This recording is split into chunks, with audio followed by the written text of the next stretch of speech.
আমার প্রিয় মাধ্যমিক পরীক্ষার্থীরা, আজকের এই ভিডিওটির মাধ্যমে আমি তোমাদের এবিটিএ টেস্ট পেপারের ভূগোল বিষয়ে 393 পেজের সমস্ত প্রশ্নগুলো সলভ করছি। একের এক, ক্যানিয়ন বা আয় আকৃতির উপত্যকা সৃষ্টি হওয়ার কারণটি হলো, সঠিক উত্তর হবে অপশন গ, নদী নিম্নক্ষয়। 2, হিমবাহের ক্ষয় কার্যের পদ্ধতি নয়, সঠিক উত্তর হবে দ্রবণ। 3, সম্পৃক্ত বায়ুর।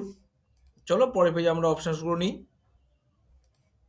আপেক্ষিক আর্দ্রতার পরিমাণ হবে, সঠিক উত্তর অপশন ঘ 100%।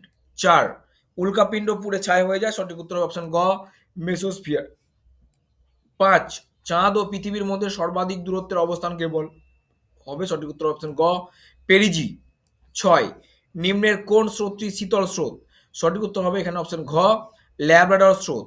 তারপর দেখো 7, যানবাহনের কার্বন কণার নির্গমন রোধের জন্য ব্যবহার করা হয়, সঠিক উত্তর হবে অপশন খ তাড়িতিক অধক্ষেপক।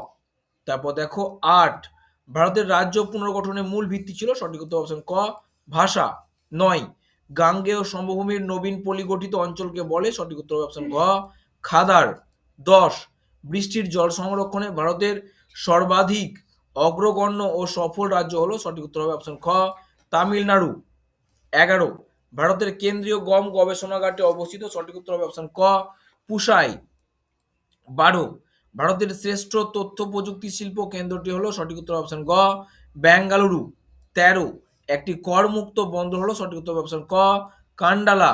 14, 74 পূর্ণ M/7 মানচিত্রের সংখ্যাসূচক স্কেল হলো, সঠিক উত্তর হবে অপশন গ 1:50,000। ঠিক আছে, এবার দেখো বিভাগ ক্ষয়ে আমরা 2-1 দেখছি, অর্ধচন্দ্রাকার তির্যক বালিয়াড়ি শিব বালিয়াড়ি নামে পরিচিত, এটি ভুল। 2, দেখো ওজন ঘনত্ব মাপার একক হলো ডবসন একক, এটি ঠিক। 3, উষ্ণ স্রোত ও শীতল স্রোতের মধ্যবর্তী সীমারেখাকে বলা হবে হিমরেখা, আচ্ছা এটিও ভুল। 4, বিষাক্ত আর্সেনিকের প্রভাবে জাপানে মিনামাটা রোগ হয়েছিল, এটি ভুল। 5, থর মরুভূমির চলমান বালিয়াড়িকে বলে ধ্রিয়ান, হ্যাঁ এটি ঠিক। 6, ভারতের সর্বাধিক জনঘনত্বপূর্ণ রাজ্য হলো বিহার, এটিও ঠিক। 7, ভারতের ভূবৈচিত্র্য সূচক মানচিত্র তৈরি করে সার্ভে অফ ইন্ডিয়া, এটিও ঠিক। এরপর দেখো 2-1 হিমশিরিতে সৃষ্ট হ্রদকে বলে ড্যাশ হ্রদ, এটি হবে প্যাটার্নস্টার্ন হ্রদ। ঠিক আছে। 2, ভ্যান অ্যালেন বিকিরণ দেখা যায় বায়ুমণ্ডলের ড্যাশ স্তরে, এটি হবে ম্যাগনেটোস্ফিয়ার স্তরে। 3, একই স্থানে দুটি মুখ্য জোয়ারের মধ্যে সময়ের পার্থক্য হলো ড্যাশ 24 ঘন্টা 52 মিনিট, বলা হয়েছে দুটি মুখ্য জোয়ারের মধ্যে।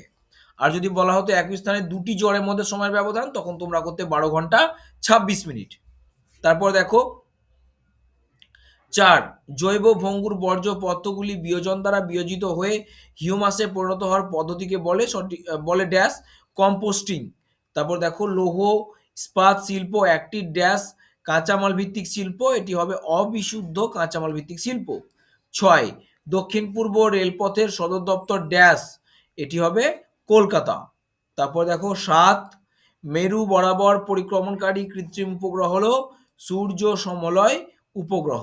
ঠিক আছে, এবার আমরা 2-3 দাগে যাব।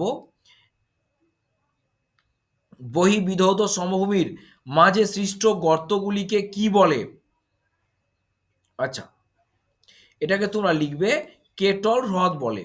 ঠিক আছে, আচ্ছা এরপর দেখো 2-3 পরের পেজে আমরা যাই। বায়ুপ্রবাহের মাধ্যমে তাপের আনুভূমিক স্থানান্তরকে কি বলে, এটি হবে বিকিরণ বলে। 3, কোন তিথিতে মরা কোটাল হয়ে থাকে, আচ্ছা এটা হবে অষ্টমী তিথিতে। 4, গঙ্গার ডান তীরের একটি উপনদীর নাম লেখো, যমুনা।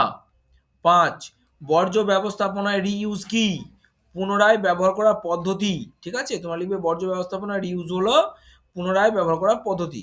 6, ভারতে একটি অর্থকারী বাগিচা ফসলের নাম লেখো, তোমরা উত্তর লিখো চা। 7, RF এর পুরো কথাটি কি, রিপ্রেজেন্টেটিভ ফ্র্যাকশন। ঠিক আছে, RF এর পুরো কথাটা হচ্ছে রিপ্রেজেন্টেটিভ ফ্র্যাকশন। 8, পর্বত ঢালে কোন পদ্ধতিতে চাষের মাধ্যমে মৃত্তিকা সংরক্ষণ করা যায়, এটি তোমরা লিখবে সমোন্নতি রেখা বরাবর চাষের মাধ্যমে মৃত্তিকা সংরক্ষণ করা যায়।